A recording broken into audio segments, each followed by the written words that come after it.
சிறகடிக்க ஆசை சீரியல்ல அடுத்து வரப்போற அப்கமிங் எபிசோட்ல என்னெல்லாம் நடக்க வாய்ப்பு இருக்கு அதை பத்தி இந்த வீடியோல டீடைலா பார்க்கலாம். திங்கட்கிழமை எபிசோட எப்படி முடிச்சிருந்தாங்கன்னா, ரோஹிணி அந்த மலேசியால இருந்து வந்தவங்கள்ட்ட இருந்து தப்பிக்கிறதுக்காக பல்லு வலி வந்த மாதிரி நாடகம் ஆடி வீட்டுல இருந்து எஸ்கேப் ஆயிருப்பாங்க. ரோஹிணி ஹாஸ்பிட்டலுக்கு கூட்டு போறதுக்கு துணைக்கு ஸ்ருதியும் போயிருப்பாங்க. அதோட தான் சீரியலையும் முடிச்சிருந்தாங்க. இதுக்கப்புறம் நடக்கும்னா, வீட்டுல இருந்து கொஞ்சம் தூரம் போன பின்னாடி ரோஹிணி ஸ்ருதியை கழட்டி விட பார்ப்பாங்க. ஸ்ருதி, உங்களுக்கு எதுக்கு தேவையில்லாத சிரமம், நானே ஹாஸ்பிட்டல் போய்க்கிறேன், நீங்க உங்க வேலையை பாருங்கன்னு வாங்க. ஆனா ஸ்ருதி விட மாட்டாங்க. என்ன ரோஹிணி பேசுறீங்க, உங்களை எப்படி இந்த நிலைமையில தனியா விட்டு போக முடியும், நானும் உங்க கூடவே வரேன்றாங்க. ரோஹிணிக்கு லைட்டா கடுப்பா தான் இருக்கும். சரி, இவளை கழட்டி விடலாம் பார்த்தா நம்மளை விட்டு போக மாட்டாளேன்னு சொல்லிட்டு புலம்புவாங்க. சரி, ஹாஸ்பிட்டல் போன பின்னாடி ஏதாவது பண்ணி சமாளிச்சுக்கலாம்னு சொல்லிட்டு போறாங்க. அங்க போன பின்னாடி ரோஹிணிக்கு ஒரு பெரிய ஆப்பு வருது. ஆமாங்க, டாக்டர் ரோஹிணியை செக் பண்ணி பார்த்துட்டு உங்க பல்லுல ஒரு பல்லு சொத்த பல்லா இருக்கு, அதை உடனே புடுங்கணுன்றாங்க. அதை கேட்டாலும் ரோஹிணிக்கு ஷாக் ஆகுது.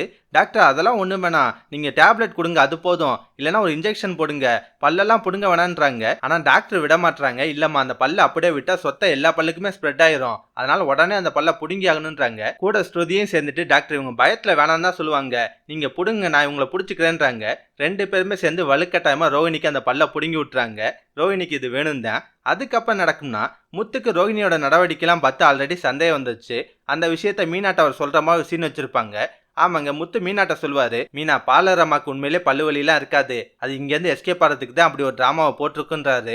உடனே மீனா வந்து, அவங்க ஏங்க அப்படி பண்ண போறாங்கன்னு கேட்பாங்க. அப்ப முத்து சொல்வாரு, எல்லாம் நம்ம வீட்டுக்கு வந்தாங்களா ரெண்டு பேரு, அவங்கள்ட்ட இருந்து தப்பிக்க தான் மீனா.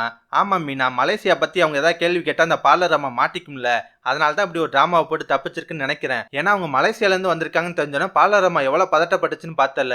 நாமளா இருந்தா சொந்த ஊருக்காரங்களை பார்த்தோன்னா சந்தோஷம் தானே படுவோம். ஆனா அது முகத்துல அதுக்கான அறிகுறி கொஞ்சம் கூட கிடையாது. இங்க பாரு மீனா, கண்டிப்பா பார்லர் அம்மா மலேசியாலாம் ஒன்றும் கிடையாது, அது சரியான கேடி, ஏதோ பெருசா டிராமா பண்ணிட்டு இருக்கு, மலேசியா பணக்காரின்லாம் பில்டப் பண்ணிட்டு இருக்கு, கண்டிப்பா அது எல்லாமே ஃப்ராடா தான் இருக்கும். இந்த பண விஷயத்துல மாட்டுச்சுல, அதே மாதிரி என்னைக்காவனாலும் இந்த விஷயத்துலயும் மாட்டோம், அப்ப நான் சொல்றது உனக்கு புரியுன்ற மாதிரிலாம் பேசுவாரு. இந்த மாதிரி சீன்ஸ் எல்லாம் கண்டிப்பா வரதுக்கு வாய்ப்பு இருக்குங்க.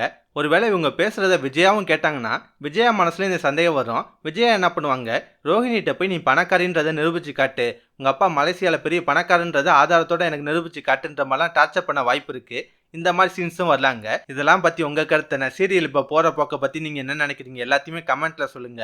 இந்த வீடியோ பிடிச்சுன்னா ஒரு லைக்கை தட்டுங்க. நம்ம channel promo Tamil reviews subscribe பண்ணலாம், ப்ளீஸ் கை சப்ஸ்கிரைப் பண்ணிக்கோங்க. நான் உடனே சீரியல் அப்டேட் கொடுத்துட்டே இருக்கேன். Bye guys.